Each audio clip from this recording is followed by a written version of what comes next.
ഹാഫാണ് കുറച്ചും കൂടെ എനിക്ക് ഇഷ്ടപ്പെട്ടത്. ഓവറോൾ കുഴപ്പമില്ല. പിന്നെ ഫസ്റ്റ് ഹാഫ് കണ്ടപ്പോൾ നമുക്കിങ്ങനെ പ്രതികരിക്കുന്നു തോന്നുന്ന ആളുകളുണ്ടല്ലോ. കുറേ ഇഷ്യൂസൊക്കെ കാണുമ്പോൾ ഇപ്പം ഞാനൊരു സ്ത്രീയാണ്, അതിലുപരി ഞാനൊരു ടീച്ചറാണ്.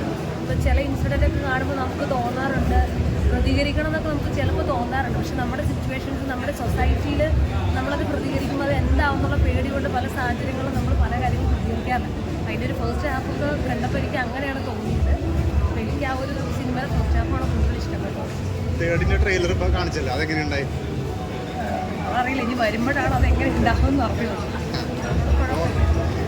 തീർച്ചയായിട്ടും ശങ്കർ എന്ന് പറഞ്ഞ സംവിധായകൻ, അദ്ദേഹത്തിൻ്റെ ഓരോ ഫ്രെയിമുകളും മികച്ചതാണ്.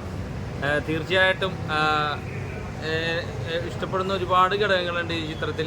കമൽഹാസൻ, അതേപോലെ തന്നെ നമ്മുടെ സിദ്ധാർത്ഥ്, അങ്ങനെ ഒരുപാട് ആർട്ടിസ്റ്റുകളുണ്ട്. എല്ലാവരും അവരുടെ റോൾ ഭംഗിയായി. സമുദ്രക്കനി അന്തരിച്ച നമ്മുടെ നെടുമുടി വേണുചേട്ടൻ പുതിയൊരു സാങ്കേതിക വിദ്യയിലൂടെ അവതരിപ്പിച്ചിട്ടുണ്ട്. അദ്ദേഹം നല്ല രീതിയിൽ ചെയ്തിട്ടുണ്ട്. അതേപോലെ തന്നെ വിവേക് നല്ല രീതിയിൽ തന്നെ ചെയ്തിട്ടുണ്ട്. തീർച്ചയായിട്ടും എല്ലാവർക്കും ഇഷ്ടപ്പെടുന്ന രീതിയിൽ തന്നെയാണ് അണിയിച്ചിരിക്കുന്നത്. പിന്നെ കഥയെക്കുറിച്ച് പറയുകയുണ്ടായി. കഥയ്ക്ക് പുതുമയില്ല, കാരണം അത് നിലനിൽക്കുന്ന സാഹചര്യം തന്നെയാണ്. ഇവിടെ ഒറ്റയായിട്ടുള്ള സന്ദർഭമായാലും ആ ഒരു സംഭവം ഉണ്ട്. അപ്പോൾ അതിനെയൊക്കെ തുടച്ചു നീക്കാൻ വേണ്ടി ആണ് തുറന്നു കാണിക്കുന്നത്. ശങ്കർ സാറിൻ്റെ എല്ലാ പടത്തിലും അങ്ങനത്തെ കാര്യങ്ങളൊക്കെ തുറന്നു കാണിക്കുന്നതാണ്. അതേപോലെ തന്നെ ഈ ചിത്രത്തിലും കാണിക്കുന്നുണ്ട്. തീർച്ചയായിട്ടും നല്ലൊരു ചിത്രം തന്നെയാണ്. ഇതൊരു ആക്ച്വലി ആദ്യമായിട്ടാണ് ഒരു 20 വർഷത്തിന് ശേഷം ഒരു സീക്വൽ വന്നിട്ട് അത് സെക്കൻഡ് ആണ് വന്നത്. Part two feels like a big time trailer.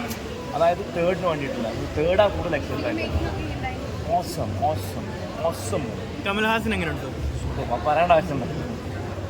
Any time, കാരണം ഞങ്ങൾക്ക് ഇന്ത്യൻ 2 എൻ്റെ ജനറേഷനിലൊരു നൊസ്റ്റാൾജിയാണ് ഇന്ത്യൻ 2 എന്ന് പറയുന്നത്. സോ 20 വർഷത്തിന് ശേഷം അങ്ങനെ ഒരു പാർട്ട് 3 കാണാൻ വെച്ചാൽ ഇതൊക്കെ വളർന്നു വരുന്ന ജനറേഷനാണ്.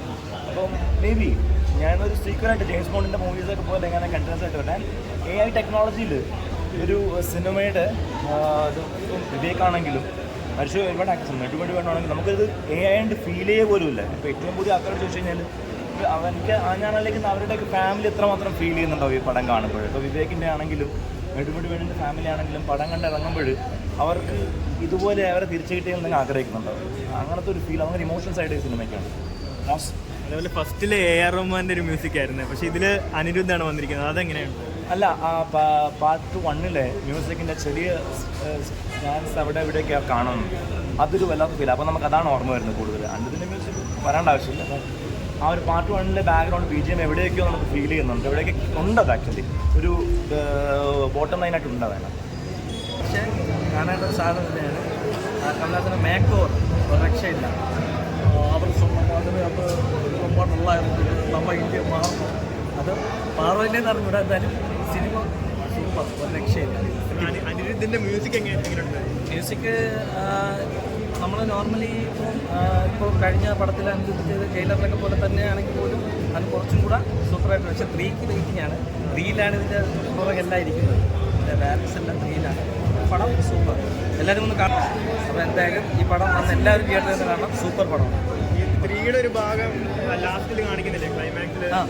അതപ്പോൾ എങ്ങനെയുണ്ട് അത് 3നെ കാണിക്കുന്നതെന്ന് പറഞ്ഞാൽ നമ്മുടെ എന്താ പറയുക, ബ്രിട്ടീഷ് കാലത്തിൽ ആ ഒരു സംഭവമാണ് കാണിക്കുന്നത്. രാജ ആ ഒരു കാലഘട്ടം.